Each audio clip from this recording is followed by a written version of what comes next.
Hi friends, welcome to Telugu full screen. నిన్న press meet పెట్టి వర్మపై తీవ్రంగా రెచ్చిపోయాడు నిర్మాత అల్లు అరవింద్.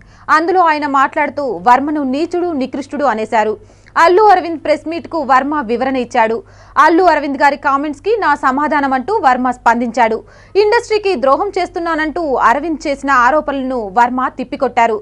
తాను ఇండస్ట్రీకి ద్రోహం చేయడం లేదని, లక్షలాది మంది పవన్ ఫ్యాన్స్ ను హర్ట్ చేసి తనకు తానే ద్రోహం చేసుకున్నానని వర్మ తెలిపాడు.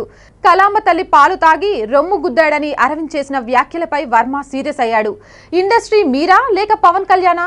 మీరు నాకు బ్రేక్ ఇచ్చారా అని ప్రశ్నించాడు. శ్రీరెడ్డి ద్వారా పవన్ ను తిట్టించడం ద్వారా తన రొమ్మును తానే గుద్దుకున్నానని కామెంట్ చేశాడు వర్మ. అరవింద్ గారు, మీ మీద నాకు చాలా గౌరవం ఉంది, ఎప్పటికీ ఉంటుంది. 100% నేను చేసింది క్షమించరాని తప్పు. మళ్ళీ ఇంకొకసారి పవన్ కళ్యాణ్ గారికి, మీ కుటుంబ సభ్యులకి, ఫ్యాన్స్ కి అందరికీ క్షమాపణ చెప్పుకుంటున్నాను. అంతేకాకుండా మళ్ళీ ఎప్పుడు పవన్ మీద కానీ మీ మిగతా ఫ్యామిలీ మెంబర్స్ మీద కానీ నెగిటివ్ కామెంట్స్ పెట్టనని మా అమ్మ మీద, నా వృత్తి మీద ఒట్టేసి చెప్తున్నాను. గతంలో నా ఒట్లు నేను నిలబెట్టుకోకపోవచ్చు, కానీ మా అమ్మ మీద నేనెప్పుడూ ఒట్టేయలేదు అంటూ ఈ మ్యాటర్ కి ఫుల్ స్టాప్ పెట్టాడు రామ్ గోపాల్ వర్మ. ఆ తర్వాత పవన్ ను పొగుడుతూ వర్మ ట్వీట్ చేయడం విశేషం. మరి ఇంతటితో ఈ వివాదం సద్దుమునుగుతుందో లేదో చూడాలి.